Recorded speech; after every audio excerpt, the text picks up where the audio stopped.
नमस्कार। एक बार फिर से आप सबका हार्दिक स्वागत करती हूँ। आज हम चर्चा करेंगे हिंदू सनातन धर्म में सावन मास का महत्व।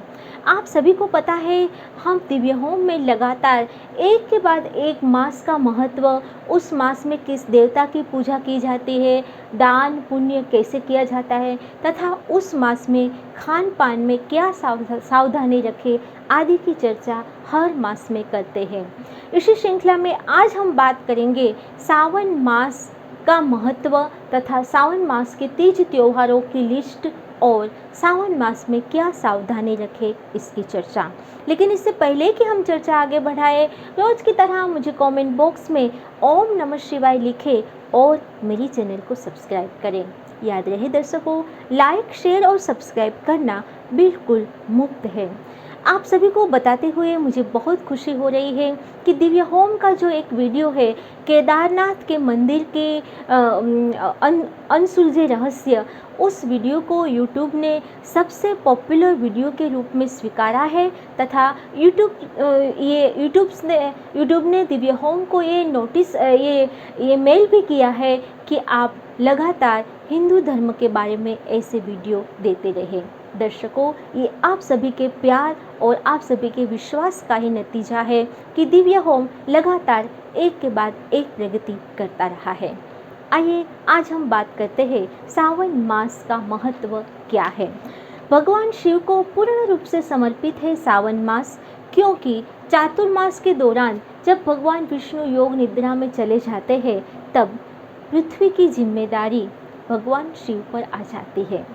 ये मास कैसे खास है उसका पूरा विवरण हमें शिव पुराण में मिलता है, क्योंकि इसी मास में भगवान शिव सर्वप्रथम अपने ससुराल माता पार्वती के घर हिमालय गए थे, क्योंकि इसी महीने में समुद्र मंथन के दौरान भगवान शिव ने हलाहल विष धारण किया था और बाद में उस विष की दाहक स्थिति को शांत करने के लिए सभी देवी देवताओं ने जल से उसका अभिषेक किया। किसी ने दूध और दही से भी अभिषेक किया ताकि वो विष की दाहक स्थिति शांत हो जाए। इसीलिए हर सावन मास में हमारी ये परंपरा रही है कि हम शिवलिंग पर जलाभिषेक करें। इसी महीने मृत्युंजय महामंत्र की रचना हुई थी जो ऋषि मार्कंडेय ने की थी, तथा इसी महीने कृषि क्षेत्र के लिए बहुत खास माना जाता है, क्योंकि वर्षा ऋतु का मास है। किसान अपने खेतों में नए बीज बोते हैं और सुख समृद्धि का प्रतीक लेके आता है सावन मास। सावन मास तीज त्योहारों का मास है। सावन का महीना यानी बारिश का महीना, तीज का महीना, त्योहारों का महीना ऐसा कहा जाता है। तो आइए जानते हैं सावन मास के तीज त्योहार। सबसे पहले ये सावन मास उत्तर भारत में 25 जुलाई यानी कि आज से कल से शुरू हुआ, जो 23 अगस्त तक चलेगा। लेकिन भारत के पश्चिम और दक्षिण राज्यों में ये सावन मास 9 अगस्त से 7 सितंबर तक चलेगा। अतः भारत का उत्तर भाग जो है वे भारत के पश्चिम और दक्षिण भाग से 15 दिन पहले सावन मास मनाते हैं, जिसका समापन रक्षाबंधन के दिन होता है। लेकिन भारत के पश्चिम और दक्षिण भाग में रक्षाबंधन के बाद के 15 महीने कृष्ण पक्ष के रूप में मनाए जाते हैं। तो ये है सावन मास के हिंदू सनातन धर्म में तीज तारीख के हिसाब से जो सेटिंग हुई है इसकी चर्चा। आइए जानते हैं सावन मास के सबसे पहले कृष्ण पक्ष की बात करेंगे, कौन कौन से तीज त्योहार आते हैं। 26 जुलाई यानी आज के दिन सावन मास का प्रथम सोमवार है। इसके बाद मंगलवार यानी कल को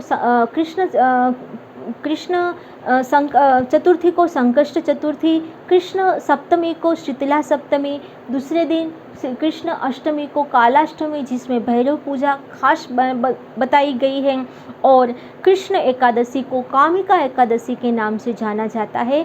इसके बाद प्रदोष व्रत आता है तथा मासिक शिवरात्रि भी 2 दिन में आ जाती है। इसके बाद श्रावण का जो शुक्ल पक्ष के उसकी तीज को हरियाली तीज कहा गया है और उसी दिन बलराम जयंती भी मनाई जाएगी, क्योंकि इसी दिन भगवान श्री कृष्ण के बड़े भाई श्री बलराम का जन्म हुआ था। और आगे शुक्ल पंचमी को नाग पंचमी के रूप में मनाया जाएगा तथा शुक्ल पक्ष की एकादशी को पुत्रदा एकादशी, और इससे पहले जो शुक्ल पक्ष है, जो भारत का पश्चिम और दक्षिण भाग है, उसमें कृष्ण पक्ष की अष्टमी को जन्माष्टमी का विशेष त्यौहार भी सावन के मास में आता है, जहां हम भगवान श्री कृष्ण का धूमधाम से जन्मोत्सव मनाते हैं।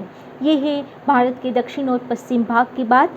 आगे करते हैं, आगे जो बात करेंगे वो कृष्ण पक्ष की एकादशी जो पुत्रदा एकादशी है, और अंत में कृष्ण पक्ष की पूर्णिमा को रक्षाबंधन के रूप में मनाया जाता है। ये है श्रावण मास के तीज त्यौहार। आइए जानते हैं श्रावण मास में कौन कौन सी सावधानी रखें, खान पान का व्यवहार कैसा होना चाहिए। सबसे पहले तो सावन मास वर्षा ऋतु का मास है। यहाँ वर्षारंभ का बिल्कुल मध्यम भाग होने से अतिवृष्टि का भी सावन मास में अतिवृष्टि भी हो सकती है। ऐसे में हमारी पाचन क्रिया मंद हो जाती है, अतः बिल्कुल हल्का भोजन करें। कीड़े मकोड़े का प्रकोप इस सावन मास में बहुत ज़्यादा रहता है, अतः घर को साफ सुथरा रखें। चारों ओर छोटे जीव जंतु हमारी पैरों के नीचे ना कुचले, उसका बिल्कुल ध्यान रखें तथा सुबह शाम घर में सुगंधित धूप जरूर करें।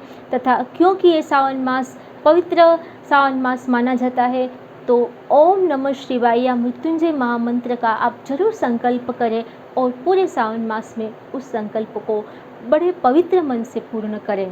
कोई भी सावन मास का कोई भी व्रत है, तीज त्यौहार है, वो उस व्रत को कभी भी अधूरा ना छोड़े तथा पूरे सावन मास में बाल न काटे, नाखून न काटे और भगवान शिव की विशेष कृपा पाए।